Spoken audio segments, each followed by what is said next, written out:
Welcome, everyone. We are so excited about today's meeting. It is a robust meeting today, and it has been a busy day for LinkUS and ULI today. So really excited about our guests who are joining us today. Before we get started, I do want to remind everyone to, if you would please put your name and your organization in the chat so that we can see who all is here with us today, and so that others can do that as well.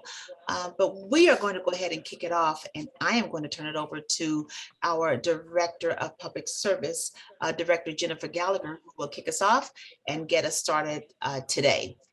Director Gallagher. Great, thank you, Gail. It's good to have all of you with us again today. I am Jennifer Gallagher, and as Gail said, I am the Director for the Department of Public Service here at the City of Columbus. And I am one of the 3 co-chairs for the steering committee, along with CEO and President of CODA, Joanna Pinkerton, and MORPC Executive Director, William Murdoch, who I am sure are both on the call with us today. Many of you attended the ULI luncheon today, so I want to thank ULI for hosting that terrific event, and our 3 speakers who are with us today that were part of that event. Thank you so much. ULI is a great partner with us, and thank you to Autumn Glover for fostering a great dialogue at that luncheon today. So for our 3 guests that were part of that luncheon and that are joining us today, we have Taiwu Geobaugh, who is an assistant city manager and director of planning. Can everybody please mute your phones, please? Please mute yourselves, please. Thank you. I'm sorry. Taiwu Geobaugh is an assistant city manager and director of planning, design, and development with the city of Charlotte. Sharmila Mukherjee is an executive vice president of planning and development for Capital Metro Austin. And Brooke Thomas is director of strategic planning and Indigo.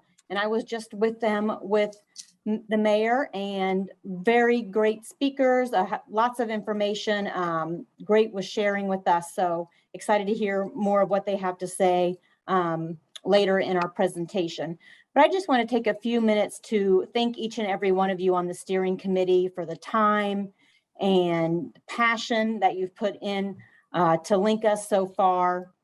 I know what we've asked you to do sounds simple, but it's going to have a huge impact on our community and on our region as we move forward. We are really determining what this region is going to look like surrounding mobility, surrounding our growth patterns. And so I hope that you feel like what you are doing is important and you feel like your voice is being heard. If not, please speak up. But I really do just want to say thank you. It is truly important work. And so I feel like this is probably one of the most important things that I will do in my career while I'm here at the city, and actually throughout my career in all the places that I have worked. LinkUS is giving us a chance to create a regionally integrated transportation system where mobility and opportunity are going to be accessible to every one of our residents in all of the communities that we all serve. So today we have an agenda that will help move us closer to that goal. We will present the results of the LinkUS Steering Committee survey that you took in preparation for today's meeting. We will hear from the 3 key benchmark cities on how they've responded to growth in their region. And I just gave you the names of those presenters. You will have a chance to have dialogue with those 3 presenters. And then we will get an update on the funding options for LinkUS. So again, just want to say thank you to each and every one of you for the important work that you're doing here today. And I look forward to having more dialogue with you as we go through today's agenda.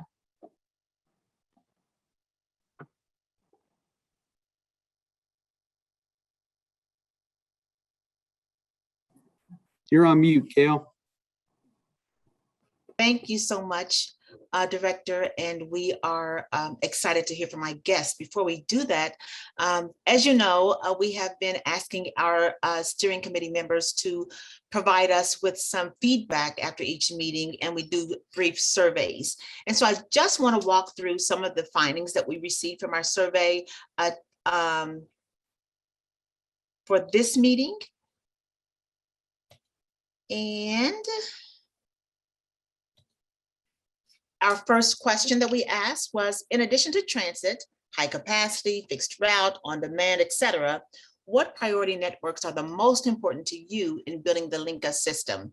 And we asked people to choose their priorities. And so as you can see from this chart, roadways was one of the most important priority networks, followed by walkways, sidewalks, and those walkways. And then finally, I'll tell you what those other were, and equity and other things that are aligned to housing and those other elements that really are important to the community. When we go to the next question that we asked people to rank order some of the important non-corridor transit project selection criteria. And we had an entire list of criteria from high capacity rapid transit to communities of interest, which includes those low income communities, those marginalized communities, communities of disabilities, neighborhoods that have a high incident of limited English learners. And so that's what communities of interest are. Our feedback is really talking about and really understanding the future job and populations growth. So that's workforce development was the one that really resonated with the steering committee members. Next to that was actually high capacity rapid transit. That is something that we want to see, and aligned with that was connecting services across the region to ensure that there was some connectivity along the greater Columbus community. And then third was communities of interest. And so we'll talk more a little bit about that a little later, but those were the key findings from our survey on that question. And the final question, ranked in order of importance to you the following criteria that we use to screen our priority non-transit infrastructure. And that was transit connections, making sure that there's a connectivity from the outbounds to the inbounds and back and forth. And then of course, equity located within those communities of interest was critical. Regional greenways came in as third, and then of course, safety along all of our priority networks was certainly important as well. Now, I will tell you that we had much more robust participation on our survey from our last engagement. So if you still are interested in taking the survey, you can still do so. We'll keep that survey up until the end of the week if you'd like to voice your interest and add your voice to this. One of the other things that I did want to say that we do capture all of your other comments that you have. And so we've captured those. The fourth question is just centered around, is there anything else that you'd like to add? And we did have a couple of comments around that, centered on making sure that we're focusing on the broader goals of LinkUS in addition to transit. And so that is a priority. And so that was something that was raised as a comment. And then also making sure that we are connecting across the region as we build out our corridors. And so because we really want to spend the bulk of our time today hearing from our guest, we'll save any additional comments to the end of our meeting, because we want to get to hearing from our peer cities. And so with that, I'm going to ask Kim Sharp from CODA to take us and lead us into our discussion. Kim? Thank you, Gail. I'll just introduce briefly who we have, and I'm going to let them give their presentations. Taiwa Jayoba, Assistant City Manager and Director of Planning with Charlotte, North Carolina. Sharmila Mukherjee, Executive VP of Planning and Development with CAP Metro in Austin, Texas. and Brooke Thomas, Director of Strategic Planning from Indigo in Indianapolis. And you may ask, why did we request and ask for these 3 peer cities to come visit with us? First of all, I want to thank them. I appreciate them spending time. These cities and metro organizations have taken the time to really connect land use planning and mobility planning in a way that is influential to the larger community and growth strategies, and it teaches us some lessons and things we want to understand how they're packaging and how they're understanding how affordable housing fits into the mix and how they connect it with multi-mobility options. So with that, I'm going to turn it over. You guys can take it in any order you want. This is about the 3rd group we've put them in today, and we really appreciate their time. I'm happy to go first. I'm not sure how you organized, but either way, Brooke, why don't you and I go first, and then Ty could close it out with the land use perspective. And you do have sharing privileges if you choose to share anything on your screen. Yes. So on that note, I would think it's yes, and I'm moving forward. I'm going to share my screen.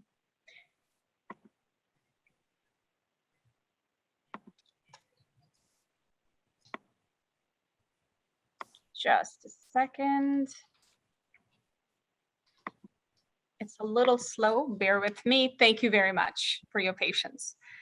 So first off, I'm truly touched by the warm hospitality, and I wanted to thank CODA, Kimberly Sharp, and Joanna Pinkerton, the President and CEO, who's very active with APTA. It's my first opportunity to meet with her virtually, and it's our honor to be here with my very sort of illustrious panel to kind of talk a little bit about our lessons learned. So I think since this is the last part of the interview, the discussion rather, I wanted to not quite spend a lot of time on Austin. It's just the highlights. It's one of the fastest growing, maybe the fastest growing city in the United States. Just moved on from 11th to 10th rank, the top 10 most populous city in the United States. The transit is long overdue. High capacity transit system is absolutely needed. We have a robust bus and express bus network, and one commuter rail, which is well positioned to operate as regional rail system, which is basically 15-minute frequency or better, or around thereabout.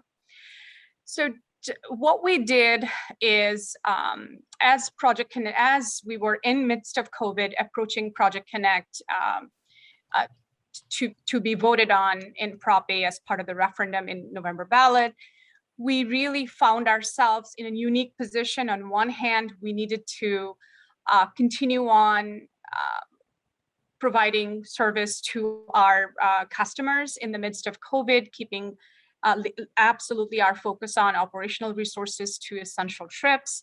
We also wanted to continue and not have the efforts on Project Connect slip at all. So this is some of the slides that you see here today. We use that in the public meetings leading up to the election.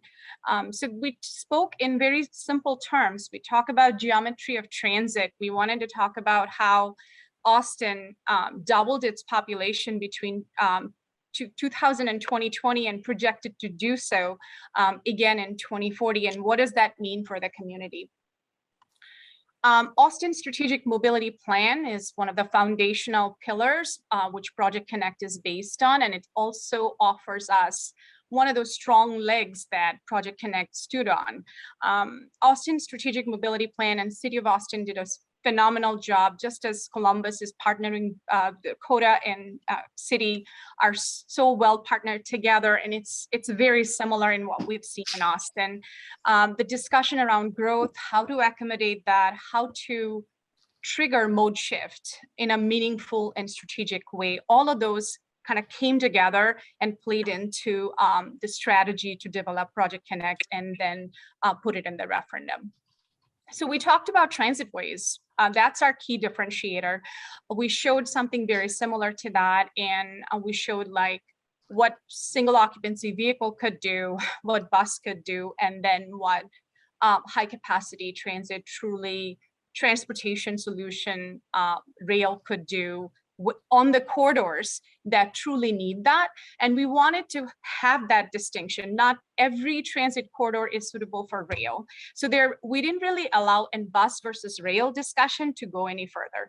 We talked about the overall system. And I think one of the biggest differentiator, again, I'm using the same word, but that is one of the biggest differentiator that between the previous failed effort and the successful 2020 Prop A is just that.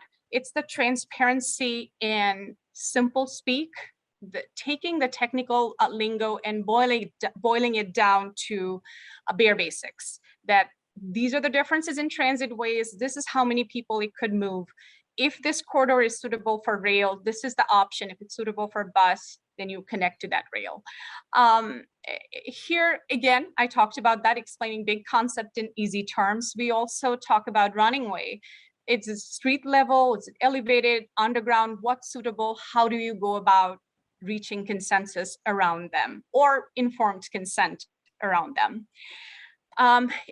Some of the very similar, I'm not going to spend a lot of time on graphics here, but I'm going to go straight to the program sequence plan that was part of $7.1 billion Project Connect Prop A referendum. So 2 light rail lines, orange line and blue line. One is north-south, one is east-west, and one blue line is connecting downtown through UT and the airport. Metro rail system, we wanted to expand with a second line. The green line is our second commuter rail line. Cap Metro owns the right-of-way of Green Line and the tracks. We currently have freight operations on that. Red line is our existing commuter rail, which we are improving to make it operate more as a regional rail with better frequency, and we're currently doing double tracking on that. Metro Rapid, it's absolutely the foundational pieces of this system plan. Metro Rapid is our rapid network. We're adding 4 new Metro Rapid BRT as part of the initial sequence plan. And there are other elements you can see. They include express routes, park and ride, customer tech improvement, anti-displacement investment of $300 million. And if you're interested, I'll talk more about that towards the end of the presentation. So here's what it looks like and the scope of each one of them. Together, the Metro Rapid routes, 4 new routes, 42 miles, 99 stations, and then a downtown transit tunnel. Last but not the least, that made tremendous difference in the conversation with the community. Downtown is already heavily congested. Austin's absolutely bursting in seams. And in that conversation, having 2 light rail intersecting in downtown Austin could not go further without a true differentiator, which really is an underground option for about 4.5 to 5 miles of downtown transit tunnel. Sustainability and equity are very big components of both Austin Strategic Mobility Plan as well as Project Connect. So we wanted to make sure we prepare for that. And I am very sort of proud to share, and this is a major priority of our president and CEO and our agency, that we go carbon neutral by 2030. And as part of that, we are actually ordered 200 new all-electric buses. It's a mixed fleet and all of the Metro Rapid routes are going to have all-electric fleet. In addition to that, we have neighborhood circulators, new pickup zones as part of that, and Metro Bike program integrated under the same branding and umbrella of under Cap Metro. So here's a quick snapshot of what light rail transit would look like, and I'm sure you have all of that in very many different studies, but this was very powerful in our conversation with the community, where there is not a high capacity parallel in the popular psyche to see how that operates. So it was very useful to have this type of concept, the rendering illustrations in the discussion. So I'm not going to spend a lot of time on line-specific detail because I don't think they're as translatable or meaningful in the discussion, but this will give you a sense of how we displayed information in public meetings. And then we spoke about each elements of the program specifically and had in public meetings on those as well. And these are all of our Metro Rapid lines, specifics on each one of them. And system amenities, both on Metro Rapid and on electric infrastructure, as well as our customer technology system upgrade. Want to pause here for a second to speak on how we got ourselves ready for Prop A. We had 18 straight months of ridership growth and about 8.5%, which actually seems low. It's about 9.5% system-wide growth coming into COVID. And then we have double-digit growth, that is 22% growth on our Metro Express and commuter routes, including overcrowding on our red line. And in the midst of COVID, we showed our customers and anybody in our service area who would be voting for Prop A, how we are making decisions, operational decision using data. So we had our care dashboard up and running within 10 days into COVID, where we were showing vehicle capacity with social distancing, ridership modeling with customized lever, and revenue hour forecasting. The reason I'm talking about it is I think Prop A was a huge generational opportunity for Austin. And to be able to be successful in the referendum, to have a successful outcome, we really needed to make sure that as we have most robust and rightful COVID response, we also really articulate how we are making operational decision and help build our public image. So we did some of the similar things that COTA did as well, and showed what we are doing through Care Dashboard.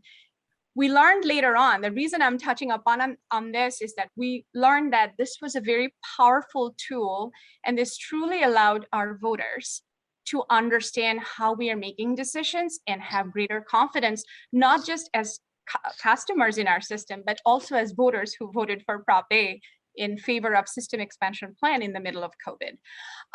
So with that, I would pause, and I'm just going to pass it on to Brooke and Tayu to kind of talk about their experiences, but we're very excited to share our experiences and takeaways, and then we'll hope to share that again through the process with LinkUS. Thank you. Thank you. Can everybody hear me? Yes, we can Yes. hear you, Brooke. All right. And you are sharing. Thank you. So just a little bit about Indianapolis. Our referendum was also a generational decision. That might be underselling it probably, but welcome to Indianapolis. We're kind of known as the sports capital of the world, crossroads of America, car-dependent city, despite our history, right? So in the recent history, we've severely underspent on transit, even though we very much grew up around the interurban rail and suburban electric streetcar system. Indianapolis is a consolidated city county, so 403 square miles, that's our service area, and you can visit working farms, equestrian farms, or live in a penthouse condominium on top of the Conrad, and then we have everything else in between. We're a pretty weak planning state relative to Ohio, very weak planning state. Our state legislators like to preempt as much as they possibly can even. So where we were when we started down this road towards our referendum, 14th largest city, you guys, I think, have taken that from us. I think we're now 15th or 14th, but had 86th in transit supply. We were the third most expensive city to live in when it came to paying for transportation, right? So you can find affordable housing but you're just going to pay out the nose for transportation. We have a very strong culture of cooperation. Nothing big gets done without public-private, not-for-profit, philanthropic cooperation, and that included our referendum. The philanthropic sector, convened this conversation that was kind of born out of community and economic development. The mayor and the business community, led by the chamber, came in and did a transportation task force, transit task force, did a return on investment on everything from light rail. I don't know if they talked about heavy rail, but certainly light rail, BRT, what else? And it was just clear that transit could have the biggest return on investment for our community, and had zero dedicated funding. And we stopped talking about the mode, right? We stopped talking about technology and said we have to invest in our bus system. We weren't running on nights or weekends. There was a half-hearted joke, we could get you to a Pacers game, but we couldn't get you home. I say half-hearted, but it really means a lot for our hospitality workers. Transit was just not an option for them. In some ways, we still aren't, but it's gotten better. So the not-for-profit philanthropic community helped us sell this huge public outreach efforts consistently for 7 years. Some of us have been working on this for decades, right? And finally, the voters said, take our money, go away. We don't want to talk about this anymore. Just go build it already.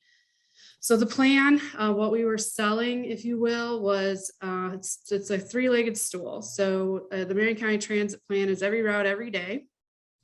3 new BRT corridors. I'll come back to BRT in a minute. And then to switch our local bus network from hub and spoke to more of a connected grid and speed it up, right? We have 60-minute routes that are kind of these coverage routes. And we've talked about how they're actually a disservice. They're so poor. But the BRT for us specifically, the red line, it's infrastructure. It's as much of an infrastructure, public infrastructure project as it is a transit project. It was for Indigo, proof of concept, both in terms of premium transit. People would ride premium transit. It would be successful in Indianapolis. The buses aren't just for the poor, or the occasional use. And people would use it to go to work, not just to go to a Colts game and then to go back home. It was also proof that we could build something. This is our first kind of build, if you will. Lots and lots and lots of investment in the public right of way. There are only 31 stations for the red line, or is it 30? 31 stations for the red line, but that just pales in comparison to even the number of ADA curb ramps we were able to install, right? As impressive as some of these numbers are, and the same is true for Purple Line, which gets under construction next year, and then the Blue Line that'll follow, it wasn't our why. Our why was all about mobility in every sense of the word. Upward mobility, physical mobility, economic mobility, and just being a more inclusive community. The city of Indianapolis has even gone so far as to start to make infrastructure investments just based on where there's a greater reliance on transit. This is the Social Vulnerability Index. I think it was referred to as your communities of interest. Right, so there's like 12 things layered on top here. Households without cars, disabled individuals. And when you layer those, this is a heat map. If I drop out like the blues and the greens, because those people are doing all right, and lay our network on top, you can see that our local network is built on the people that need us the most. And the city has started, our partners at the city, we're a municipal corporation separate from city government, but our partners over there have started to make serious investments. For too long, we had like the peanut butter kind of mentality that if you just spread everything equally across all 403 square miles of Marion County, that's what equality is. And you just don't have an impact anywhere when you do that. So we're figuring that out. There's also an Equitable Tod Fund. This was modeled after Denver's ETOD fund. Our partners at the Indianapolis Neighborhood Housing Partnership, they're a local CDFI. They've partnered with an entity called Sinair, and they've raised $14.25 million. The goal is 15 million when fully capitalized, but they're going around and strategically buying properties along our BRT corridors and our frequent bus corridors, and holding those properties, carrying that cost, if you will, so that developers can put their capital stacks together or apply for housing credits, affordable housing credits, whatever they need to do to make a project pencil out, because the city cannot require developers to construct affordable housing units as part of their development. The state legislator preempted that for us, but they're doing it, and they sometimes, before a deal is even closed on a property, they'll have developers reaching out to them. But we think it's really important to how we're going to site permanent affordable housing along these corridors. The other single biggest step that we've taken towards making all of this transit investment successful is to make some revisions to our local zoning code. I think TOD gets used a lot. I hear it a lot in Indianapolis. I get asked to come to meetings. They're like, oh, we want you to talk about TOD, and only to find out that there's something that's adjacent to one of our stations, and it really has absolutely nothing to do with development or transit or being oriented or even supportive of transit. But I really appreciated kind of this quote cobbled together by Jarrett Walker. All transport is development oriented, and all development is oriented towards some mode of transportation, right? And just as all urban planning did before 1945, if you want that to be supportive of transit, you got to pay attention to both the function and the form. TOD for us is not new. We've not introduced a new market or type of development in Indianapolis. It's all over. It's all over in those streetcar suburbs. I just happen to live in one.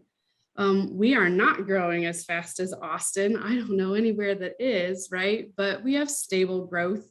Change happens every day, but I'm not sure that it always looks like progress. So what were we solving for? What do we continue to solve for? The non-contributing land use activities are allowed absolutely everywhere along these corridors. They're allowed by right. This is a gas station, brand new gas station on our Blue Line corridor. It wasn't even open yet when I trespassed to take this picture. That gentleman is painting the dumpster enclosure. Transit supportive development, let alone transit oriented development, is just really, really difficult to get done and get approved. We're not borrowing trouble. The current inventory of places that are walkable, already walkable, that's our downtown and some of those streetcar suburbs. Our station areas, like 1.25 square miles of our 403 square mile jurisdiction. We refer to it as our beachfront property, right? Because we're kind of landlocked, but it's really important. We want to protect it. We also want to protect the things that already exist. If this were to burn down tomorrow, it'd be really hard to build it back where it is and what it is. We want to restore. We've joked about how it's ironic that we've had to amend our zoning ordinance to reintroduce this type of development pattern. This is like a courtyard pattern because it was only zoning that outlawed it to begin with. But we have examples of this all over parts of Indianapolis. We've got to repair areas like this. This is maybe a second generation strip center. We have the first generation and some third generations in some places. This is the Blue Line corridor. We're going to get some of these obstructions out of the way of pedestrians. We want to meet the market where they are. We recognize that the private sector builds community, right? City government does it. It's going to be the private sector that puts that grocery store back.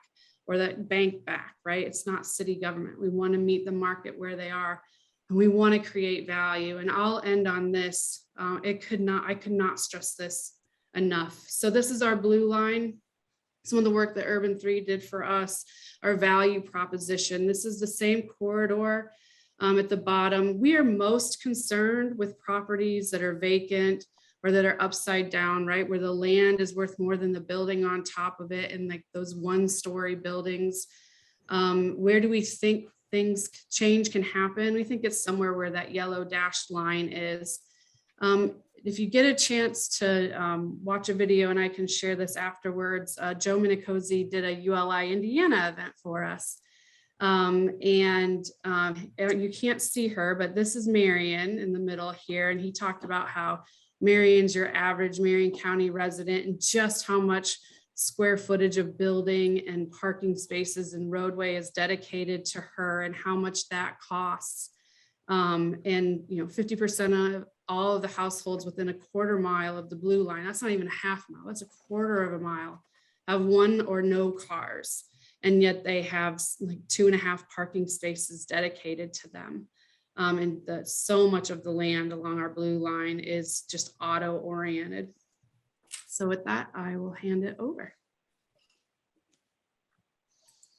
Well, thank you very much, Brooke. Appreciate the opportunity to be here today to really share with you. I was actually very impressed with the results of your survey.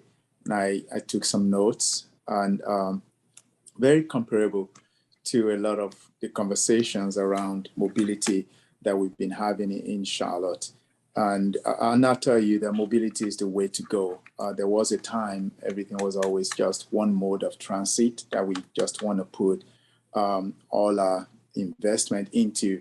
But multimodal approach really answers the question, what's in it? Really answers Please the mute your phones. Forgive me. Please mute your phones. Thank you. So I was going to say that multimodal approach, in my mind, seems to be the right approach. I don't know if you can see my presentation. I'm trying to do it on my iPad, but I'm not sure that it's working, unless someone can share it for me. But not able to see my. We can see it. Yes. Okay, you can see it? Okay, but now can you still see it? I can get it pulled up for you. Hold on. Okay, please do. I appreciate that. Well, so while you're doing that, I will just keep going. So multimodal approach really is the way to go because it answers the question of what's in it for me. The old notion of equity, right? It's not just about fairness. It's also about justice. In other words, I see what's wrong, but what can I do to address that? And equity is not just about race. It's also about socioeconomic status. It's also about age. And it's really a lot about different things. So a child at 8 years old who feels that they don't need sidewalks when they are 80 years old would definitely be needing it. It's very important that, equity talks about different parts of the urban spectrum and the people who live in that environment. And therefore, everyone needs something different. There are people that the quality of life for them is not about investment in public transit, but it's investment in greenways and roadways and bikeways. But how can we make sure that all of those things are integrated together? So similar to what LinkUS Columbus is doing, about 2 years ago, Mayor Lyles in Charlotte and the council put together this group called Charlotte Moves Task Force to look at how all of these things that we've talked about and my colleagues have actually mentioned in their presentation, talked about different modes of transit and as cities, all of us are experiencing growth, whether it's Austin as the 10th largest city in the country by population, or it's in Indianapolis or Columbus or Charlotte that's somewhere between 15 and 17. We're all experiencing growth one way or the other. And it's very important in that space that we provide what's very equitable to, all the people who live in our city, but also people who are moving in here. So the mayor convened this group of 25 community leaders in Charlotte.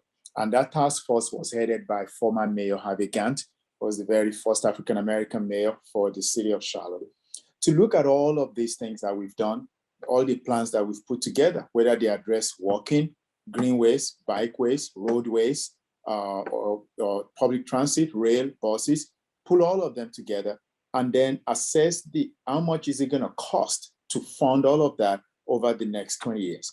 At the same time, we were working on a comprehensive land use plan, which Charlotte has not had since 1975. We've not had a comprehensive land use plan since 1975. We've been having multiple area plans, and that's why when you get into Charlotte, like a lot of American cities, you find that African Americans were displaced by urban renewal, and there was redlining, and people don't like to talk about it, but then you have to address it because it's an issue that comes up all the time. So this comprehensive plan was about how do we address the ills of the past and be able to make sure that we set policies and regulations in place today that will prevent history from repeating itself.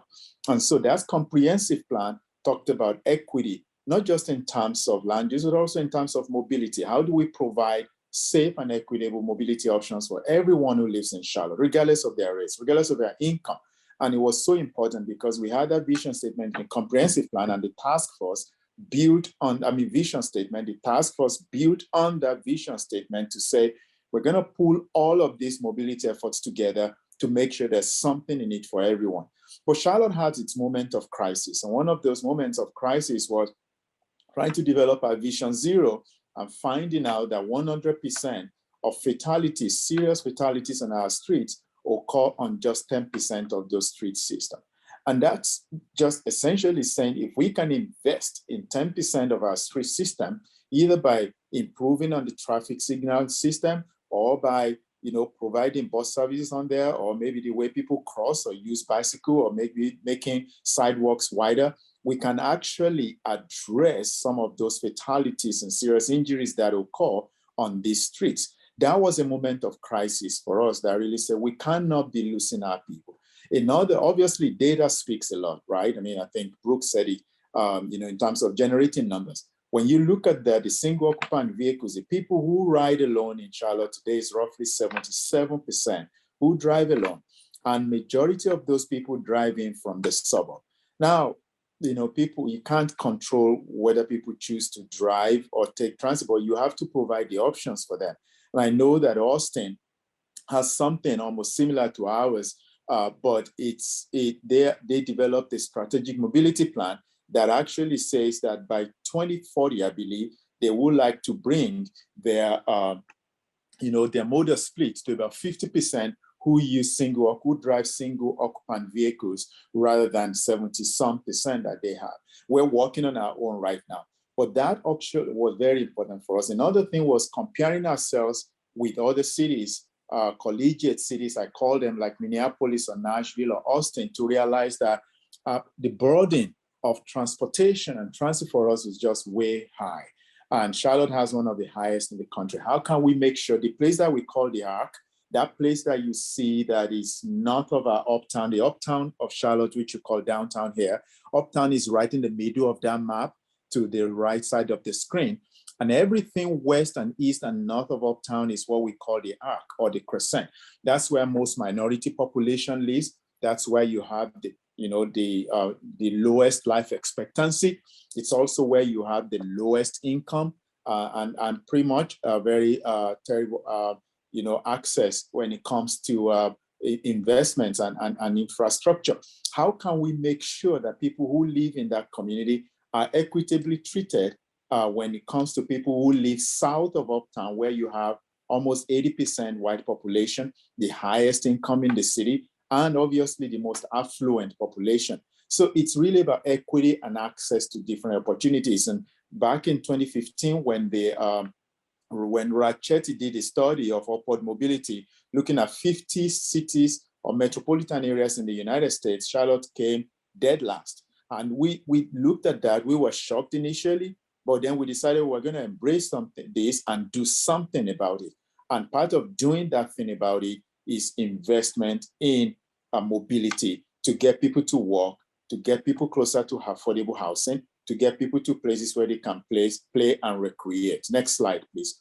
And so all of those things came together to say that if we're going to do this, if we're really truly going to succeed in moving the needle when it comes to moving and connecting people in the urban space, when it comes to giving people quality of life, it cannot just be one mode of transit. It has to be multimodal approach. That's why I said I really love the results of your survey. It shows the priorities. Yes, it talks about roadways, talks about walkways, talks about bikeways. And when you start talking about the order of importance for high capacity transit corridor, people want investment in that, but it cannot be the only thing. It's got to be something that has more than one bucket. So for us, the transformational mobility network in Charlotte meant 6 buckets. The rapid transit, where you have a light rail system. We currently have a 19-mile light rail system that connects with our university. And we also have a 4-mile streetcar system that connects 2 of our major, one historically Black university, and community college on the other side of Charlotte, about 4 miles in between them, connecting 2 vulnerable communities. And then we have a 10-mile bus rapid transit system. And we're also making sure that not only are we investing in those, but when it comes to bus priorities, how can we make sure that people don't have to wait 30 minutes, 45 minutes between buses before they can catch the next bus? How do we eliminate the longer wait times between buses? And how do we also make sure that not every traveler in our environment have to come uptown Charlotte in order for them to get somewhere? We got to invest in a bus system as well to make sure that it connects people who don't want to take the rail, because 80% of our riders today still rely on the bus system. And of course, the Greenway, we call it the Greenway Superhighway, is investment in a greenway system, trails, parks and recreation opportunities. Some of you may be familiar with the Atlanta Beltline, something similar to that. A trail system that even if people don't have access to train and buses next to them, they can jump on this rail system, either walk or ride a bicycle to the nearest bus stop or train station to get to where they need to go. And the acknowledgement that people will still need to drive. But how can we make sure that when they do, they drive smartly and in a way that benefits the environment rather than, broaden the environment? We know that, electric vehicles will still create congestion anyway. They're still vehicles, but they will at least have positive impact on the environment. And so looking at all of these 6 buckets, next slide, please, we decided that we were going to go forward. The task force recommended what's called a 1 cent for mobility to the Charlotte City Council. And that 1 cent, if we are given the approval by the General Assembly to raise it, it will be a sales tax. In Charlotte, we do not need the General Assembly to give us authorization for a property tax. The City Council can actually have property tax tomorrow if they choose to. But property tax can only go so far, again, because of its regressive nature. Sales tax obviously also has its own regressive nature, but in Charlotte, sales tax exempt people of certain incomes, and it also exempts certain grocery items as well. So this task force recommended 1 cent for mobility. Remember that Charlotte currently has 0.5 cents dedicated to public transit that was approved back in 1998. But when you compare us to our peer cities, we don't compare. I mean, Atlanta has 1.5 cent, dedicated to transit. Cleveland has a full cent. Denver has a full cent.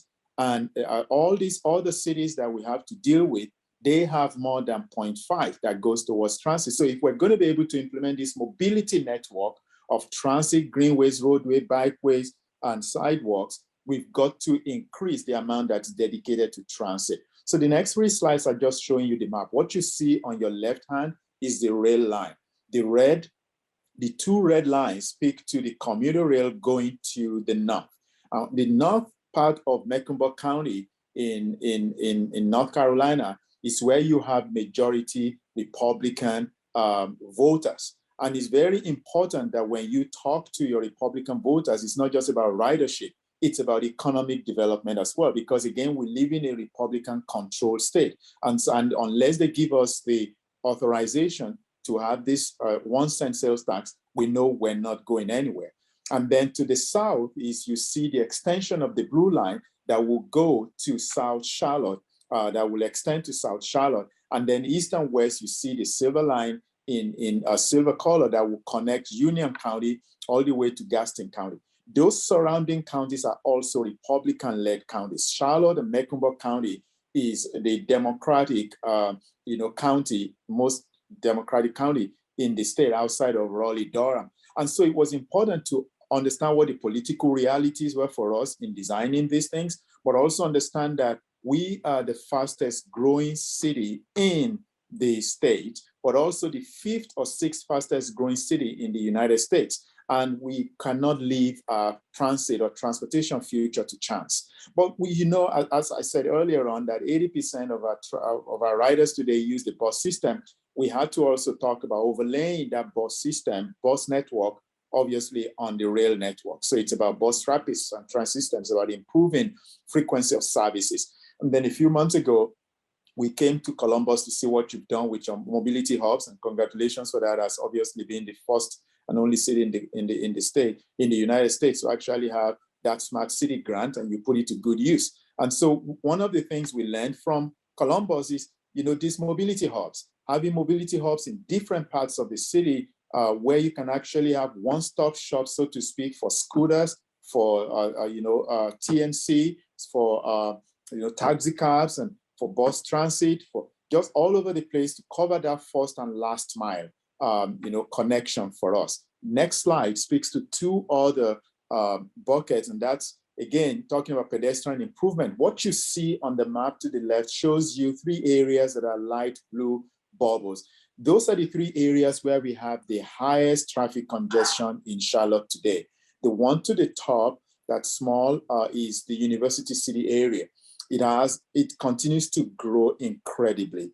And recently it has actually grown way beyond what we expected and anticipated. And so with growth, obviously comes pressure on traffic and roadways. And then you see in the south is South Charlotte, where you have a huge, outside of Uptown, that's where you have the highest concentration of jobs. And so you're going to see a lot of traffic congestion to that. And the one you see to the southwest is where we call Steel Creek. A few years ago, Steel Creek had like 3,000 people. Today, it has almost 60,000 or 80,000 people, and the roadway improvements have not significantly changed. One of the things that's very interesting about Charlotte, frankly speaking, is that a lot of our roadways are controlled by the North Carolina Department of Transportation rather than the Charlotte Department of Transportation. And if you build and you invest in it, they do not reimburse you for that improvement. If they do at all, they only reimburse you for maybe 50%, and that may come maybe not in my lifetime. And so you see all the challenges that we have to deal with when it comes to roadways that are not owned by us, but at the same time still need to be improved in order to move people. So we had to identify, we know we do not have enough money, obviously, to improve our street network, but we identified those key areas where we can actually make improvement and also overlay it with those mobility hubs. And then what you see to your right is really, again, talking about the first and last mile investment areas. How can we make sure that pedestrian activities are improved? Today in Charlotte, I don't know the numbers for Indy, I don't know the numbers for Columbus or even Austin, but we've got about 2,500 miles of gap in sidewalks. As a planning director, one of the things I hear all the time is the sidewalk going to nowhere. Because when the developer builds their development or apartment, they only build that sidewalk adjacent to their development. And then they expect the city to come and fill the gaps. But then the city has a lot of other priorities. So that sidewalk may just end abruptly, frustrating people who use wheelchairs. We've got about 20,000 people in our county today who are visually impaired. How do they navigate the system? And so improvement in pedestrian network, getting people who cannot see physically or who cannot walk physically to still be able to safely navigate the urban space is very important. So again, it's not just talking about public transit, but how do you also make sure that people who don't use public transit, we're investing in another different type of bucket for them to be able to have quality of life in the environment. And the last two, of course, I believe these are the last two, the investment in what we call the greenway superhighways. Everything you see in dark green is already built. And what we're proposing is to build the ones that are, not in that are arched. How do we make sure that we connect all of these together? And again, like I said earlier on, people are still going to drive, obviously. And how do we make sure that we continue to improve the bottlenecks? I don't think I have any other slide after this one. But the idea, again, is to make sure that when you talk about growth in our city, a lot of people think it's about rail. Yes, I agree. Rail generates a lot of economic investment. As a matter of fact, the 19-mile light rail, blue line light rail in Charlotte has resulted in over $4 billion of investment along that 19-mile corridor. And I know that that's a conservative estimate, so it's huge. And we've worked on a comprehensive plan and on a transit-oriented development ordinance to build denser and taller around our transit station. So we know that will continue to do well. But it's got to go beyond rail. There's got to be investment in bus rapid transit. There's got to be investment in express bus services. People want reliability. People want fast and frequent. People want to feel safe, and they want to make sure that they are equitably connected to wherever they need to go. Improvements in our traffic signaling program, improvements in greenway system. Especially one thing that the pandemic has taught us is that, people tell me, one of the questions that people have asked us during this whole process is that, why are you investing in mobility? Because people are going to be working from home. And my response is that people work from home, but they want to get out. As a matter of fact, when you think about it, I think the study coming out of University of Wisconsin in Madison is that we have actually seen more people driving and moving around during the pandemic than ever before, and traffic pattern has changed. So instead of people driving in the AM and the PM, you now have peak periods almost every time during the day, because they're going to daycare centers, they're going to the doctors, they're going to the pharmacy, they're going to different places to pick up kids, to go to, to dinner, to lunch, to breakfast. It's changed a lot of things. So people may want to work from home, but they're not going to stay at home 24/7. They still need to be able to get out, either using the greenway trails or having sidewalks. And when we don't have those things or investments in those infrastructure, we actually frustrate people. So that's where we are, and that's where we really want to continue to go. So thank you very much. Thank you so much. And thanks to each of you for your insights and your presentation. Very informative. Thank you, Taiwo. Thank you, Sharmila. And thank you, Brooke. And so very informative, very insightful, and very important to us as we continue the work on Linka. So thank you. Now it's an opportunity for us to ask you questions. I know there are so many questions that our steering committee members have. And so if you would, steering committee members, if you could raise your hand, and we will get to as many questions as we can over the next 15-20 minutes while we have our guests still with us. And so if we can go to, if you can also open up your cameras, but please keep your microphones muted until you ask a question. So if we can go to full view and see who might have the first question. And as people are preparing, we'll start with a question. You talked about so many different aspects in each of your presentations, from alignment and the importance of that for many programs across your cities, of course, funding and communications. One of the things that we'd like to know is, how did you sustain enthusiasm for these projects? I think Indigo said over a 7-year period. So how did you maintain enthusiasm, and what insights could you give us as we're embarking upon all of the work that we're doing in our corridors? I'll start with Brooke. Yeah, I think the short answer was we met people kind of where they were, and so that they could start to see how their life could be different, or the life of their loved ones, or, you know, as they age, how it could be different. And this idea that just ditch the schedule, like what would life look like if you could get everywhere you needed to go, or most of the places you needed to go when you needed to go, was really kind of key, clutch. We couldn't talk about mode. We didn't say mode. Understood. Taiwo or Sharmila, anything to add? Sure. Yes, thank you. So in our case in Austin, it's long time coming. Almost the public psyche, a good segment of public psyche, if I could put it that way, has been ready for high capacity transit for a long time. With the 2014 failure in, behind Cap Metro and Austin Transit, Austin Transit partnership was not a reality, but the whole idea that Austin is growing at a pace that would continue to, if not provided with a high capacity transit, the growth would be completely unsustainable.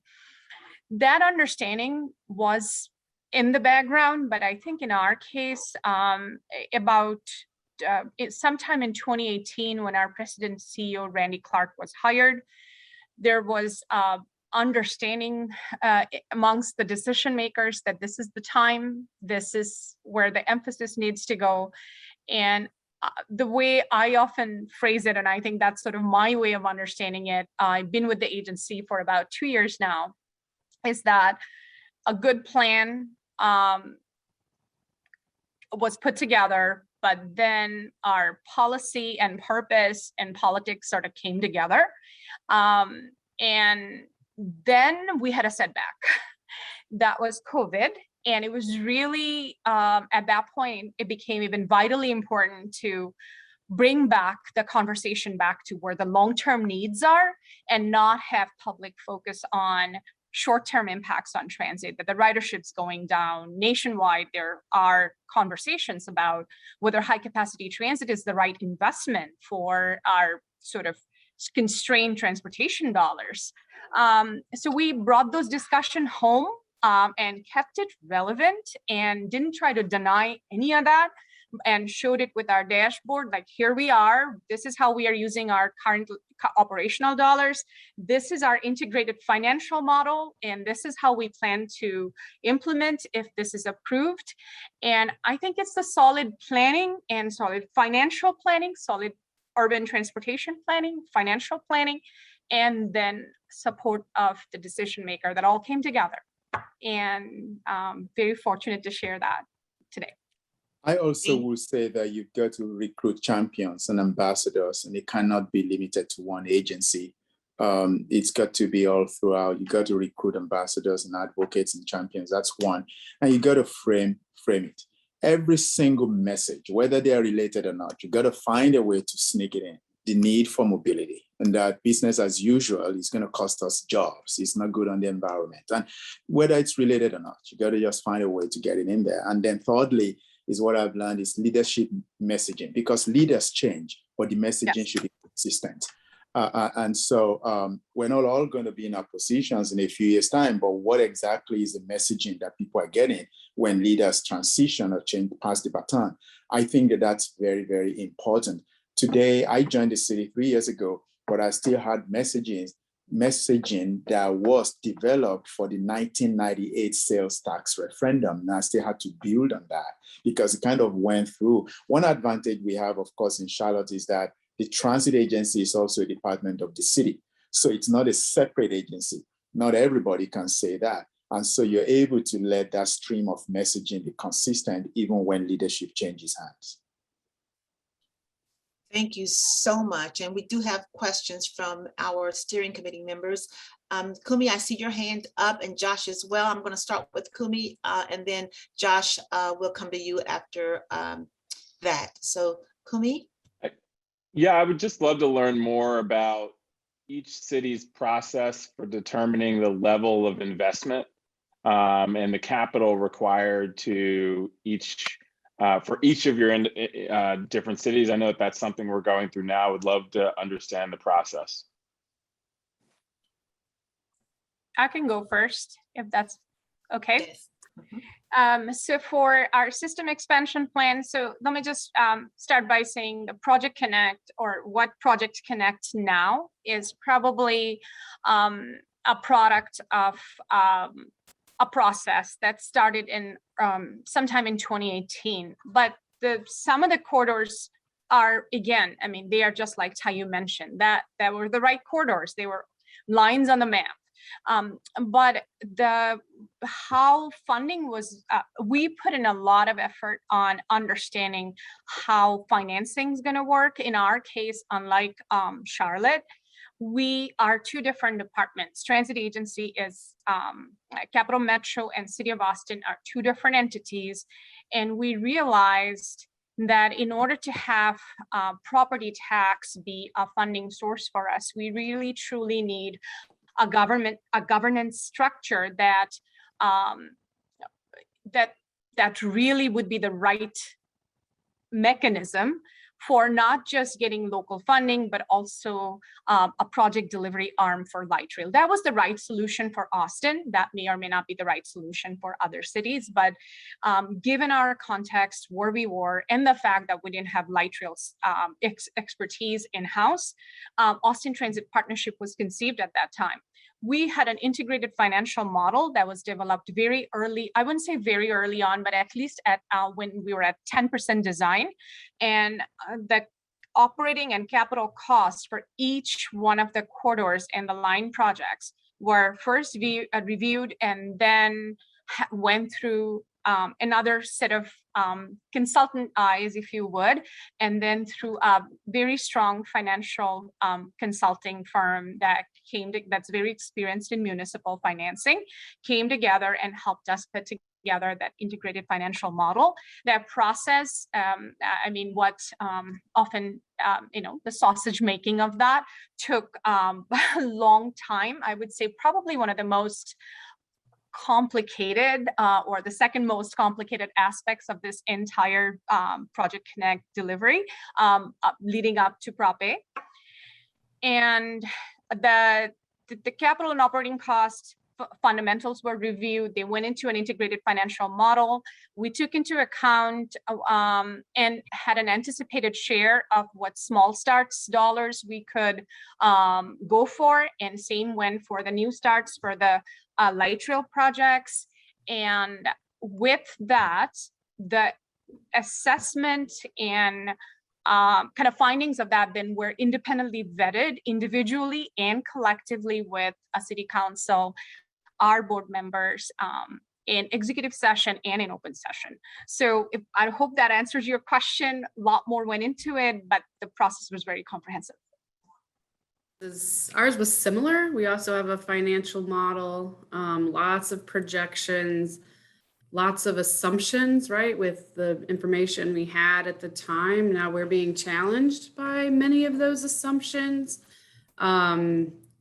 Ridership is one of them, right? Farebox revenue is another one. And this would have happened even, pre-COVID.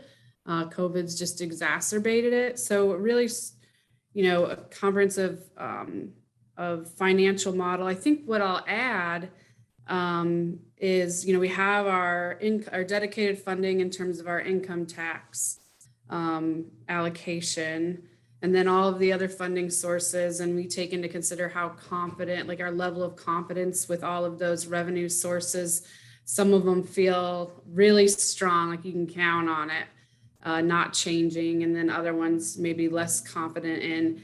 But then in terms of our build, we've been very, I think, strategic choosing between new starts and small starts, and keeping our investment underneath that threshold for small starts, capital investment, grant funding, so that we can go that route and be more competitive there than in the new starts program. So those dollar amounts have limited what our builds can be, maybe strategically so.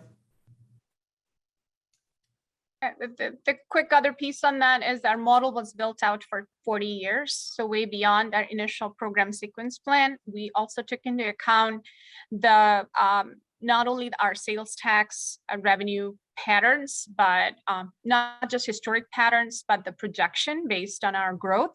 But then we went with the very conservative projections and not the most optimistic one. So I guess the other piece was the sort of the projection window and the time frame we used. Thank you very much. Josh, we'll come to you with your question. Hi, everybody. So I've been thinking about this. I at the last meeting, I kind of asked a policy question, and I'm glad. I think somebody from somebody presenting mentioned the policies behind these kinds of things. And shout out to the city who just came out with their zoning code findings. That's great. And somebody, one of the quotes in Business First was that you sometimes feel like you're fighting against zoning code through the whole process. That's absolutely true. And I'm involved in advocacy around dense housing, and it's terrible to argue every single project. However, I'm also, obviously leading a lot of transit advocacy, and it feels the same way every time we're trying to get a bike lane or a bus lane or a crosswalk or, any kind of these individual qualities that would make up a good complete street, a good system. So, have any of your communities, how have they dealt with that? I mean, yeah, I think transit advocates and other advocates don't want to be constantly fighting. We just want a good policy in place. But, it's just like with the zoning code, that's easier in theory than it is in practice. So do you have good ways of making that happen, or have you? Maybe I'll start by saying no good deeds go unpunished. Every time you do something good, you're going to offend somebody. And I live in that space. So I'm planning director for the city of Charlotte, but I'm also assistant city manager.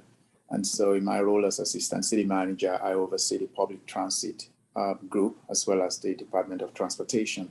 And we just passed our comprehensive plan, and every day was a fight. I think I told someone earlier that a picture of my house was posted on Nextdoor on social media as a result of that, and people were driving by giving me middle fingers as regularly as possible. And so, you just keep, you just make sure that you're doing the right thing. However, though, before we got to that point was this: prior to starting that plan, prior to starting any process, we did a lot of design sprint. We selected different people from different parts of the community, regardless of the geographies, regardless of their background, regardless, it didn't matter where, high income and low income. And we brought everyone into a room over a 3-week period, saying we want to map our future as a city. And transit is part of that. Density is part of that. And, we want to hear from you how we should navigate that process. People gave us good insight. A number of those people that came in there did not agree with what we said, but they has also mentioned to us, if you want us to be aligned with your vision, here is something you need to do for us as well. So we pulled all of these things together, and that kind of helped us to be able to go through that process. Right now, we started an engagement process today on our 26-mile light rail corridor. The decision that we're working through is, we know it will be less competitive for us if we were to take the entire 26 miles into a federal program, that we may not be able to get that funding because that cost is about $8 billion. When you really want to be competitive, you want to be $3 to $4 billion on your light rail project. So we're now talking about segmenting that 26 mile. Then the question becomes, who do you cut out and who goes first? And that's really, so we started an engagement process today, actually this afternoon, and that will continue over the next 2 weeks as to how we message and we manage that. I wish I can tell you there's an easy way to do it. There is none. Outside of making sure, for example, on the issue of density, we had to let people know that density and overcrowding are not the same thing. It's really about comparison. Another thing is, when people talk about the fact that why are you building transit It's not going to solve congestion anyway. And we always say to them that transit is more than just solving congestion. It's also about creating jobs, indirect and directly. And it's also about moving people, connecting them from housing. So we kind of provide different ways like that. Recently, people said to us that, this isn't going to do much. So we had to invite someone to do an economic analysis for us. You have OSU here. They're very good at doing stuff like that. We have E3 similarly at North Carolina State, and they were really good at doing that. And they pretty much said that we're going to lose 250,000 jobs over the next 20 to 25 years if we do not do something today. And that number goes up every year we fail to do something. That message has started to wake people up that our future is really going to be less competitive unless we do something about it today. Bottom line, I think it's about messaging, but I don't think there's any right and easy way to do it. Whether you're fighting the transit battle or the density battle, you just have to get people to compare. And frankly speaking, and I will end here, I live in a southern city, and I think that Midwestern cities can say the same thing. But I have a lot of experience working in Sacramento, California. It was a shock to me when I started using Californian examples, only to find out that people in the South do not want to hear about my California examples. They want another place that they can relate to. They don't want any major progressive city like San Francisco or LA, or they want something they can relate to. And so we started looking to places in Texas, places in Florida, places in Michigan, places in Indiana, that we can actually use as examples that if they are doing it, as conservative as their politics may get, we can do it too. And I think that message can resonate with folks. Thank you so much. And peer cities, that's why you're here today, to give us your insights as you are our peer cities. And so we have time for one more question, and we're going to, Kathy, I know you've had your hand raised. Thank you for your patience.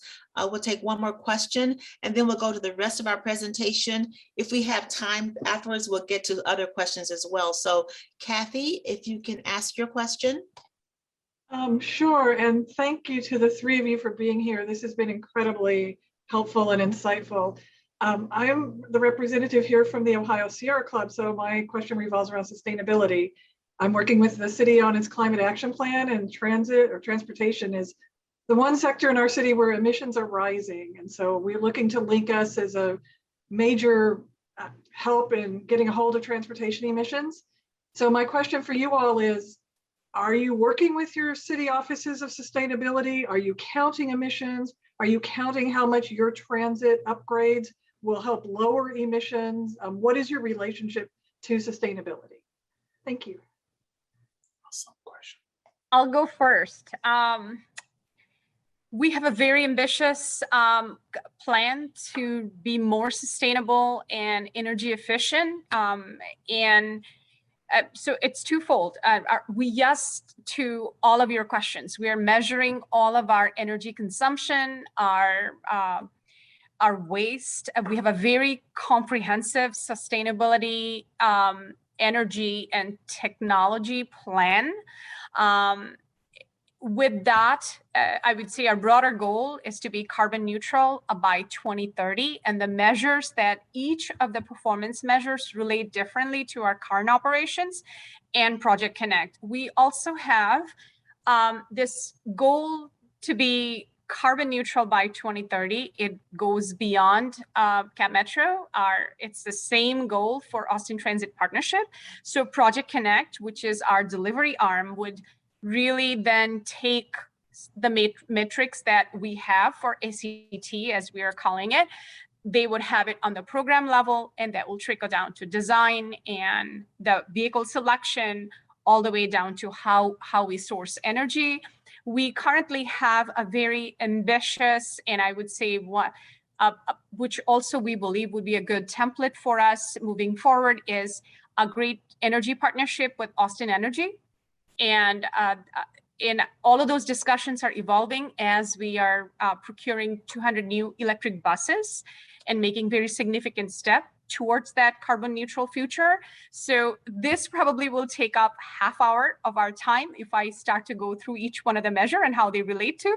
But answers to all of your question is yes, we're measuring them, we're working towards them, and we have a very systematic plan in place to get there. Kathy, our short answer is yes as well. Our mayor pledged for Indianapolis to be carbon neutral by 2050. We are one of the 25, I think, cities that are part of the Bloomberg Philanthropies American Cities Climate Challenge. They've thrown a lot of resources our way over the last couple of years and continue to do so. They're also holding us accountable for making progress and showing progress. I think GreenLink, if you're familiar with them, is doing all of the measurements about how we're doing. And Indigo, for our part, we're part of that plan. It's built off the Thrive Indianapolis plan, our Bloomberg Challenge, and we're greening our fleet. So our BRT system is all electric. Shame on me for not mentioning that earlier. For our local buses, we plan to maybe go electric, but I think are considering other alternative fuel sources as well, just for to not be so vulnerable maybe to the downfalls of electricity. Yeah. Yeah, the answer is also yes. That's definitely very important, very crucial. We have a strategic energy action plan adopted by Council in 2016. It says we'll be carbon neutral by 2050. But saying that every city, building, and fleet should definitely be totally, carbon neutral sensitive by 2030. And we're now in the process of purchasing and making our transit bus fleet 100% electric vehicles. And so we definitely are mindful of that. And our new comprehensive plan and zoning code just rewritten gives bonus to developers who actually install parking spots, install EV chargers in the parking spots. They get credit for that. And so, this is very important. But more importantly is that, like Shamila said, we measure it too. And it's a small correction. Everything I said earlier stand, except that goal is to be carbon neutral by 2035.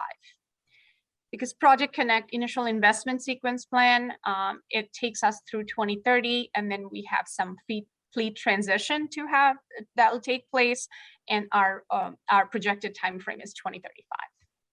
Thank you very, very much. I know we talked about sustainability and quite a few questions about investment and funding. And so with that, I'd like to pivot our conversation to our discussion around funding and funding options. And so I am going to turn it over to Terry, and we will continue our conversation, and I will share my screen here shortly. Terry? Great, thank you very much. Great discussion by the committee members, and really appreciate all the valuable lessons learned and insights from our guests from out of town. They're very enlightening. I want to spend a few minutes here to just get the committee up to speed on some of the work we've been doing with regard to our funding analysis on LinkUS. As you've heard from our guests, the notion of kind of understanding what these costs are and when they will occur is a major part in terms of figuring out what kind of resources would be needed on this front. You go to the next slide. And in the case of CODA, just to get our arms around how CODA is funded today, in Ohio, regional transit authorities are funded by sales tax. So what you see here is kind of from our most recent financial records. Here, total annual budget about $180 million. You'll notice $133 million of the revenue comes from the sales tax, about $40 million from federal. And you can see the role that passenger fares and others play in the rest of the model. The big thing I wanted to stress here was the critical nature, obviously, of sales tax to our revenue stream. To give you a little more detail on the sales tax, that revenue comes from a 0.25% permanent sales tax that was instituted in 1999 and a 0.25% that was instituted in 2006, but it's a 10-year renewable. So it was initiated barely in 2006. It was voted on again in 2016, where it garnered over 70% support among the electorate and would be up again in 2016. So this is what's getting produced by basically 0.5% total sales tax, one of which is 0.25% 10-year renewable. What we're focusing on here initially, just for a little context on this, is trying to get our arms around kind of what the major costs and funding sources might be for some of the bigger infrastructure elements. We know there's lots of other aspects to the program, as you've heard our guests talk about, in terms of related initiatives and development and affordable housing, all of which also will be seeking out and identifying additional kind of resource needs. The initial summary here today is trying to get our arms around some of the bigger infrastructure questions. And from a transit perspective, the high capacity rapid transit corridors being probably the most capital intensive piece of those funding needs. Next slide, please.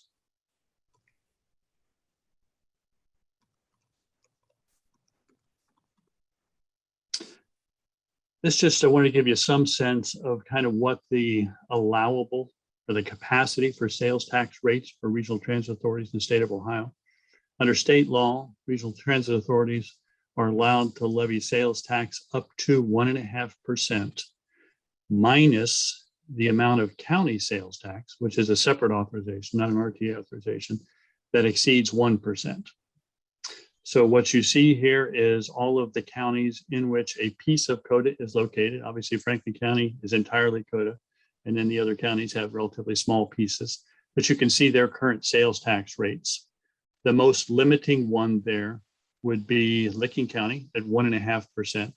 So using the formula in statute, the 1.5% max of a transit authority minus the extent that it exceeds 1% in Licking County by 0.5% would mean that our maximum rate would be a 1% sales tax. If we were to have a uniform rate applied across COTA, which most of our advisors said is probably what we would desire to do if you were looking at ever imposing an increased sales tax. But this gives you a sense of what the statutory limitations are with regard to sales tax revenues for regional transit authorities. Next slide, please.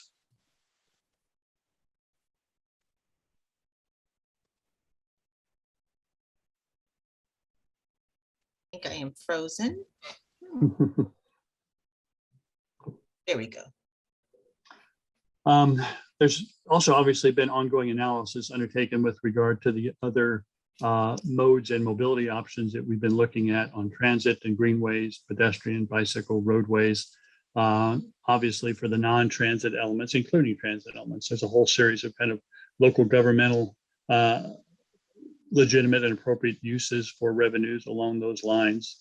Municipally, it's primarily income tax related elements, but for some jurisdictions, property tax. We'll be continuing to refine this document as we go forward. But on the transit side, overwhelmingly, sales tax is the main authorization and clearly the primary tool that would fund significant expansion to the transit system. One other aspect of elements that we're looking into here, as our guests mentioned in a discussion just a few moments ago, financial modeling plays a really important part in kind of assessing both what the true costs will be, but also what the ongoing revenue requirements will be to make these initiatives move forward. We have started our look primarily at the high capacity because they are the most expensive of the infrastructure improvements. We're looking at the high capacity rapid transit corridor projects. Part of what we've done is we've pulled the data together from NextGen, which created a whole series of detailed estimates of both the upfront capital costs and operational costs associated with these projects and brought those into 2021 dollars. We've initially stuck in 8 of the high capacity transit corridors, and you've seen those on some previous presentations we've given, but to select a number that would be then sequenced over a reasonable implementation period, which we populated with all the appropriate assumptions in terms of the type of federal money and when the various federal matches would occur, when the operational costs go into place, the other facility and administrative requirements of CODA as the system grows. Obviously, all the equipment and assuming electric bus for all these elements here. There's a whole series, many pages of assumptions kind of baked into the model. The nice thing about the models are you can then change all kinds of assumptions within them and test them and see what kind of impacts they have. But those kind of financial models, which our peer cities indicated were kind of key elements of assessing needs and how things would get funded moving forward, are things that we are developing. One of the things we want to add to these models from the transit perspective is beyond those high capacity transit corridors, what other stuff are likely to be critical service enhancements that would be included. You've heard a number of discussions from our peer institutions about on-demand product, what here is primarily CODA Plus and related services being expanded in a meaningful way. What kind of resource requirements would be required to do that, to expand fixed route service or other complementary services to the corridors, the conversion of the entire fleet to electric, all those kind of things. We are working with our consultants to prepare costs, and those will be entered into the model as well. And then what we want to do also is just identify from the various possibilities that exist, understand what all the resource requirements for LinkUS implementation might be, and then help feed those comprehensively into the model. I can't remember if the next slide is mine or not, so go ahead and bring it up here and we'll see. So I think from that, I'd like to turn it over to Rory, who will complete the next phase of the presentation here. Roy. All right, thanks, Terry. The LinkUS partners have looked at a wide range of funding options for the different sources of local funding for LinkUS, including high capacity transit corridors, other transit improvements, greenways, bikeways, sidewalks, and transit-oriented development. The source that we believe that can be the most impactful can move forward relatively quickly and provide funding for the most costly elements of our LinkUS program would be the Regional Transit Authority sales tax. Here is why. As Terry showed earlier, there's available capacity. If you could go back to the last slide, Gail. As Terry showed earlier, there's available capacity for an increase within the current statutory authority. The allowable uses of sales tax proceeds aligns well with the most capital intensive portion of LinkUS projects, which is the high capacity transit corridors and other transit investments. And most importantly, it serves the coded service area. That's the geography that's needed to implement our program. We'll of course pursue other funding avenues like grants, economic development tools, and other local resources in advancing the elements of LinkUS. As we noted before, these tools are vitally important, but will not provide the level of investment needed. However, in order to fund some of the non-transit portions of our program with the RTA sales tax, we will need to seek statutory changes at the state. And there is some precedent for the state allowing the addition of some other mobility structure with the RTA sales tax. In 2019, through the Ohio Revised Code, you have Ohio Revised Code 306.353 allowed the Southwest Ohio Regional Transit Authority, or SORTA, to fund its transit system differently than the rest of the state. In May 2020, the Hamilton County voters approved a new 25-year 0.8% county sales tax to fund SORTA. As established within their ballot language, 75% of the sales tax, or 0.6%, funds SORTA's service operations and capital costs. And then also on the slide, you see examples of what transit investments that they are making through this additional dollars that they got through their passage of their levy. You go to the next slide. The remaining 25% of the sales tax levy, or 0.2%, is allocated to a transit infrastructure program that can be allocated toward road, bridge, and sidewalk improvements that are supportive of the transit services and are located within 3/4 of a mile or less of a fixed route transit line. Hamilton County and municipalities and townships in Hamilton County may submit applications for projects that meet the program criteria. And some project examples are listed on this slide. Can you hit the next slide? This slide talks about how SORTA administers that transit infrastructure fund. Although the grants are made through the program, must be awarded. The transit infrastructure program is administered by SORTA, but the grants made through the program must also be awarded and approved by the Public Works Integrating Committee of Hamilton County, according to the new statute. That's the same way that currently jurisdictions compete for dollars at the state level through the Ohio Public Works OPWC grants. And then this slide gives you a sense of what the steps are in the process that SORTA follows to administer that transit infrastructure fund. Right now, we're determining to what extent the SORTA model or some variation thereof might be appropriate for LinkUS. Next slide.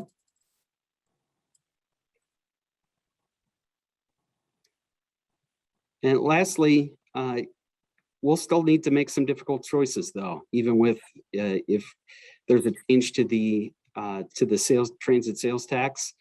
There's still some difficult choices that we are going to need to make. How do we fund the different elements of LinkUS? On this slide is the different priority networks that we talked about at our last meeting that give you a sense of in a complete build out of all of the different priority networks. It gives you a sense of just the scale of what the cost would be to do those things.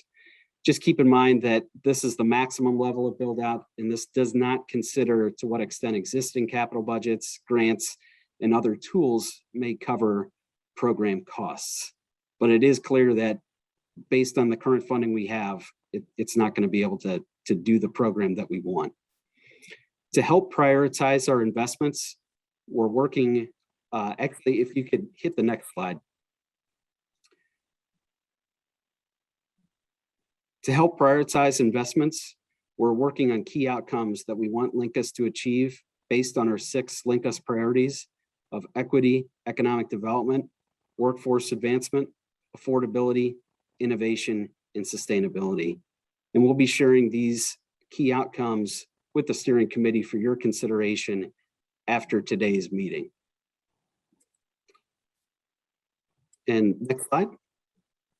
At our November 16th meeting, we'll also be providing recommendations on what changes we'll be seeking from the legislature, to what extent that the RTA sales tax should change from its current level of 0.5%, how we'll fund the different elements of the LinkUS program, including the priority networks, transit-oriented development, and other program elements. And I will now turn things over to Gail for our last question and answer session. Thank you so much, Rory. We've had a very robust discussion today from our guests, and then the funding options that Terry and Rory just identified for you. So we are going to open it back up for questions. And so those questions can center on some of the housing questions I know we've had in the chat that our steering committee members would like to hear from our guest.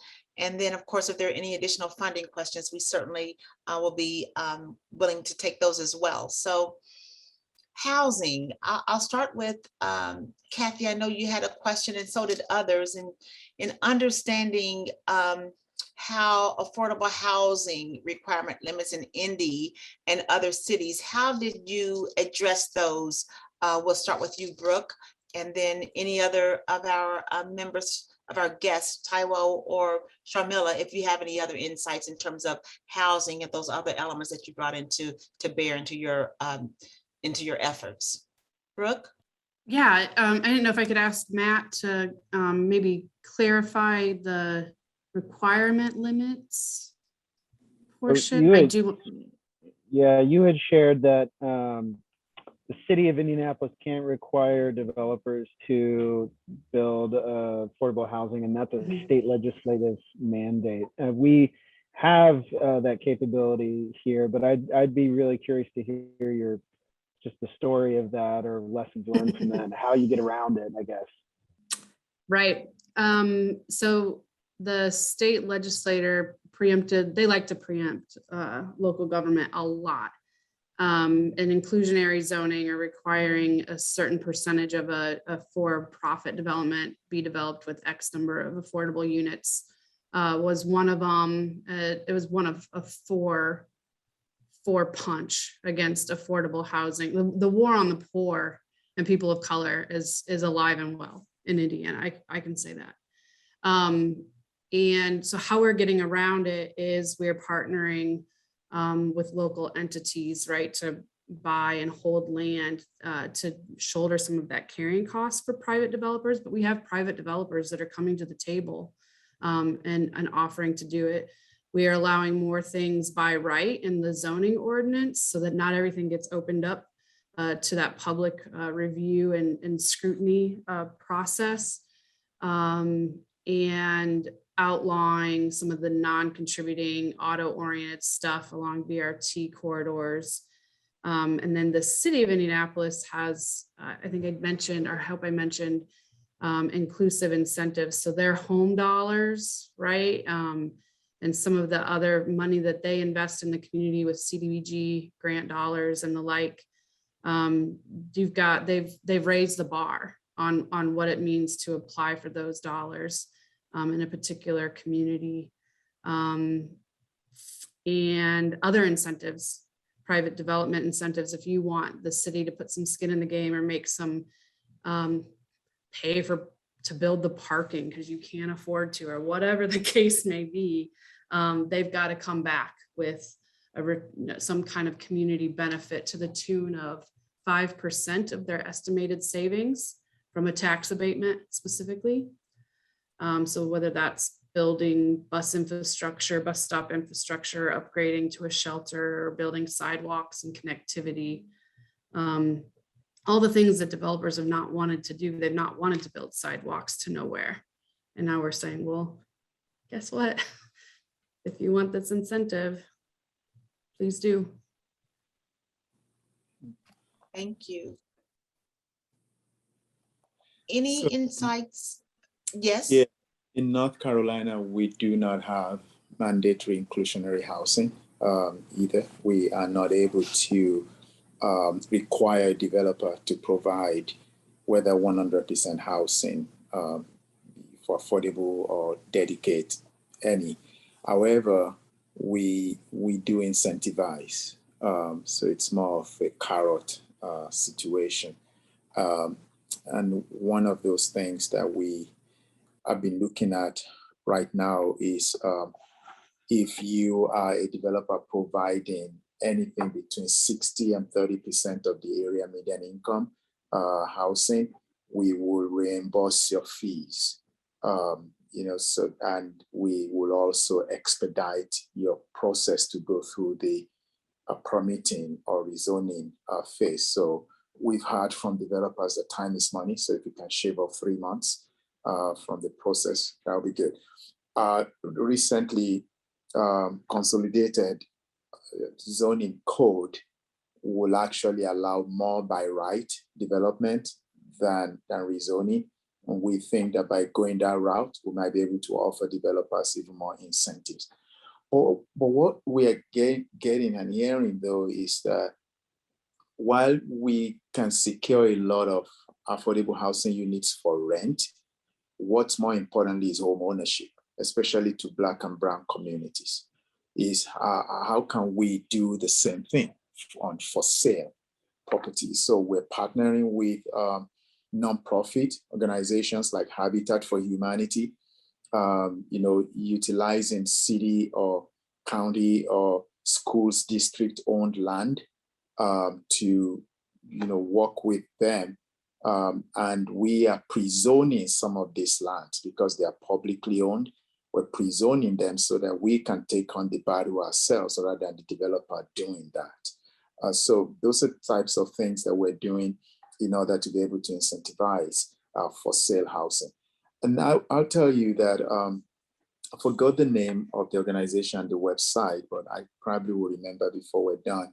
When I started to compare states and cities where you have inclusionary zoning or mandatory inclusionary, and I compare them with states and cities where you don't, I actually don't see a huge difference in terms of the number of units generated. It's there, but it's not just a significant swing. So the way I look at it is that it's got to be part of the tools in the kit. It can't be the only thing. We've got to have it, and we also got to find a way to expand our ability to expedite process for permitting, and also to see if we can either waive fees or we can, reimburse fees. And then if we can increase the supply of diverse price point homes, like townhomes and attached duplexes and triplexes, I think that will impact housing affordability over time. Thank you. Thank you very much. And so, Barb, I see you have your hand up. Before I get to you, I do want to ask Lisa, I see you have a question in chat. You're interested in how these plans improved access to jobs and job centers. If one of our guests can take that. Sharmila?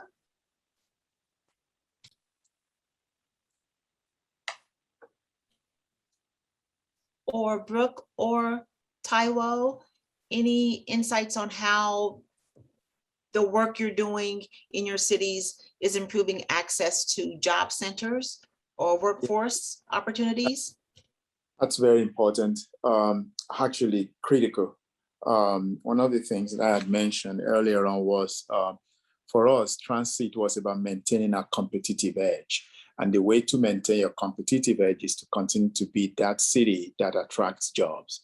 Obviously, we compete with Columbus, we compete with Nashville, we compete with Austin, Denver. And for us to be able to compete also, though, it's not just about giving businesses, especially large ones, huge tax breaks. Sometimes what we do is by positioning them closer to transportation options so that their employees will be able, they don't have to necessarily buy vehicles or cars in order to live in those cities. We've done that. I mean, some of you know about Red Ventures. They are right across the border from North Carolina in South Carolina. But about 70% of their employees live in Charlotte, and they actually live next to light rail. So recently we entered into some partnership with them where we can actually provide some form of bus pass to their employees to be able to get to where they need to go without having to drive. We have been able to attract a lot of jobs, especially during the pandemic. That has been huge. So that's not a problem.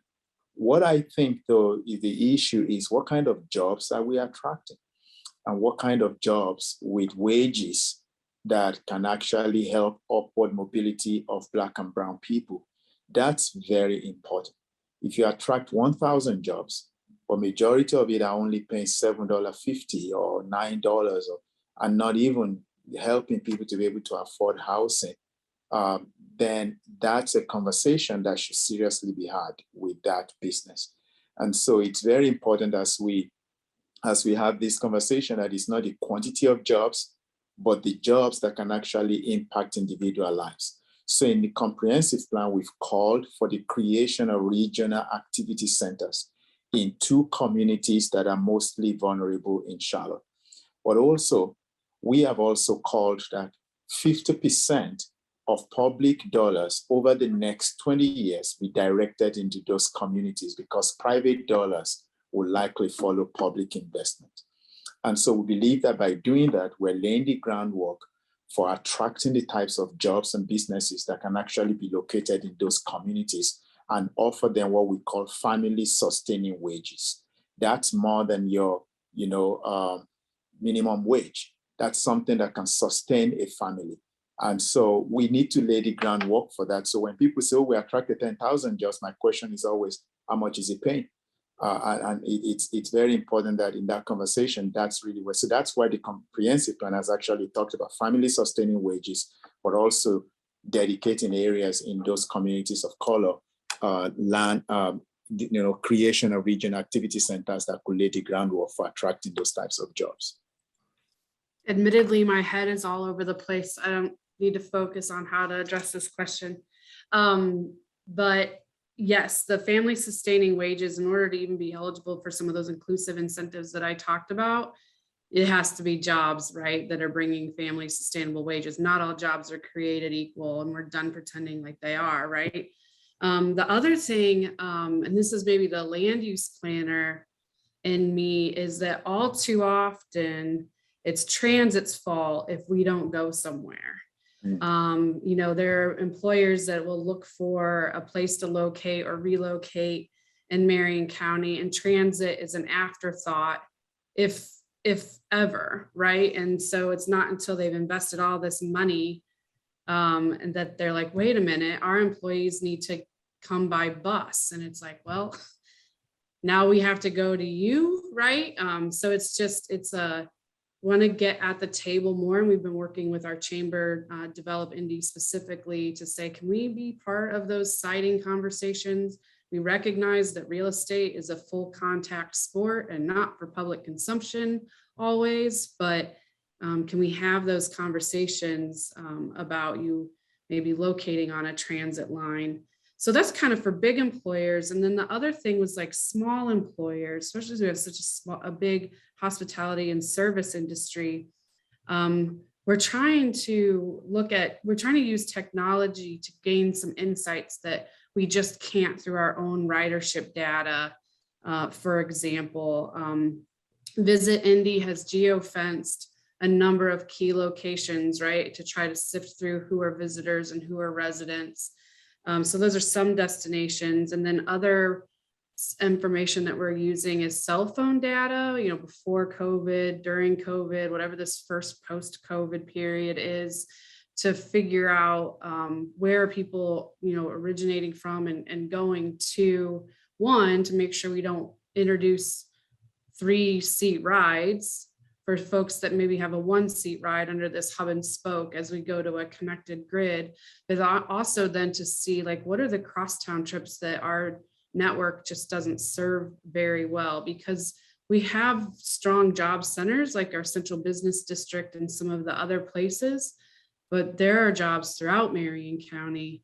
We're just trying to figure out where people are going. We're also getting ready to do another onboard survey that'll try to get at where people need to go as well. Thank you so much. Well, we are near the end of our time together today.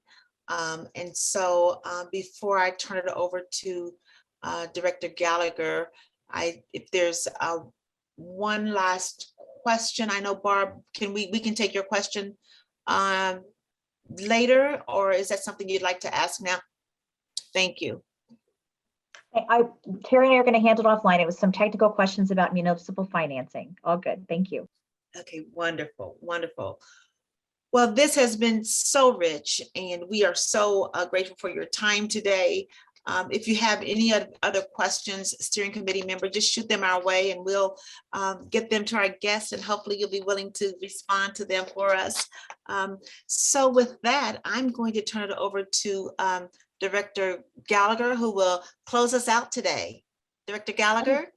Great. Well, thank you, Gail, for leading us in this great conversation. And thank you so much to our 3 guest speakers. You did a fantastic job sticking with us all day today. We appreciate you so much, taking all of our hard questions. Just tremendous information that you shared with us today. So round of applause. Thank you so, so much. Really appreciate it. And thank you, steering committee members, for joining us today and asking great questions. I really learned a lot today, so I hope all of you felt that you did as well. I think we could all probably spend the next couple hours asking our 3 distinguished guest questions, but unfortunately, I think we probably all have someplace else to go, and they are probably tired, so we will let them off the hook. But I look forward to synthesizing and taking this information and preparing for our next meeting, which will be November 16th. So please make sure you've got that on your calendar. At that meeting, we will share recommendations for the program elements that will be included in the LinkUS program, as well as continue the conversation about the funding and go a little bit deeper into that funding conversation.